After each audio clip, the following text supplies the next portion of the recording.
कांके विधानसभा से जीतकर पहली बार सदन तक पहुंचे हैं सुरेश बैठा जी। इस वक्त हमारे साथ हैं। बैठा जी, कांके से विधानसभा सदन तक दूरी काफ़ी संघर्षमय आपकी रही। निश्चित रूप से रहा है और हम फील्ड को कभी छोड़े नहीं और आज भी हम संकल्पित हैं। जहाँ जिस जगह ज़रूरत पड़ता है हम हाजिर हो जाते हैं और मेरा जुझारूपन माता जी का आशीर्वाद से बना रहा है, आगे भी रहेगा और माता जी का आशीर्वाद से हम क्षेत्र की सेवा करने का मुझे मौका दिया है, तो निश्चित रूप से मेरा मनोबल ऊंचा है। लोकतंत्र के इस मंदिर में पहले आपने प्रवेश करते ही इसको माथा टेका है यहाँ, उसके बाद प्रवेश किया, क्या कुछ अनुभव रहा? देखिए, जब कोई चीज़ नई शुरुआत करते हैं तो लोग पूजा पाठ करते हैं, जैसे मंदिर जाते हैं, गुरुद्वारा जाते हैं, मस्जिद जाते हैं, चर्च जाते हैं, बौद्धिज़्म के यहाँ जैन मंदिर जाते हैं। तो उसी तरह नई पारी की शुरुआत हमने विधानसभा से कर रहे हैं।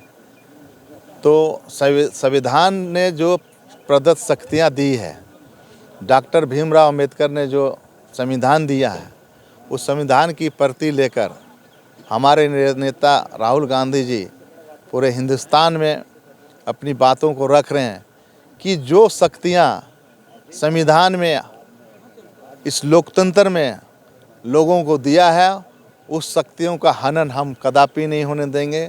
उन शक्तियों का उपयोग जनता के हित में होना चाहिए, उसमें कोई कटौती नहीं होगी। इसलिए हम लोगों ने भी ये संकल्प लिया है कि संविधान के द्वारा जो राज्य में जो शक्ति निहित की गई है, उस शक्ति का उपयोग करते हुए क्षेत्र की जनता को हम लोग सेवा देने का काम करेंगे। जिस तरह से इंडिया गठबंधन की जो प्रचंड जीत हुई है और 5 साल आपका जो ये रहेगा कार्यकाल अपने क्षेत्र के लिए कैसा?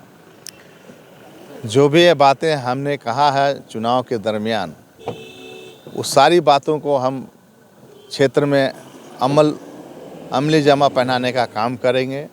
चाहे वो किसान का मामला हो, चाहे छात्र नौजवानों का मामला हो, मजदूरों का मामला हो, चाहे स्वास्थ्य का बात हो, शिक्षा का बात हो, चाहे आम गरीब को कैसे पानी मिल सके, इस सारी बातों को हम लगातार उठाते रहे हैं। बिजली की समस्या विशेष कर रहती है, ट्रांसफार्मर किससे लोगों को जल्दी मिले, ये अब तो और पावर दे दिया, नहीं पावर था तब हम इतना काम करते थे। तो निश्चित रूप से मेरा मनोबल ऊंचा हुआ है। अब संवैधानिक पद पर आ गए हैं तो अफसर भी समझेंगे कि फलाना ने फ़ोन किया है, बात मानना है। लेकिन हम क्षेत्र के भी लोगों को से कहना चाहेंगे कि ज़्यादा गलत मत करना, कम गलत करना, तो आपके साथ हमेशा खड़ा रहेंगे। ज़्यादा गलत मत करना।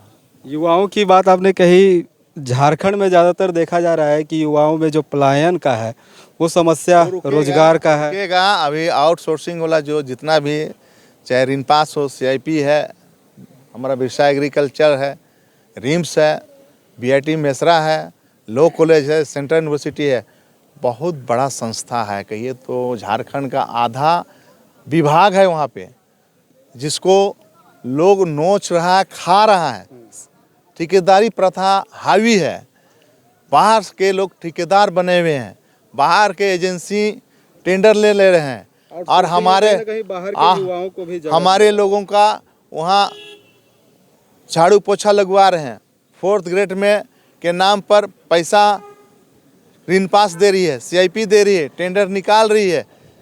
तो और पैसा अगर 20,500 रुपये गार्ड को देना है तो उसमें कटौती करके 11,000 दे रहा है, बाकी पैसा बिचौलिया खा जा रहे हैं। तो इस बिचौलिया को हम समाप्त करने का पुरजोर प्रयास करेंगे, ये मेरा मिशन में है। चलिए, धन्यवाद। चलिए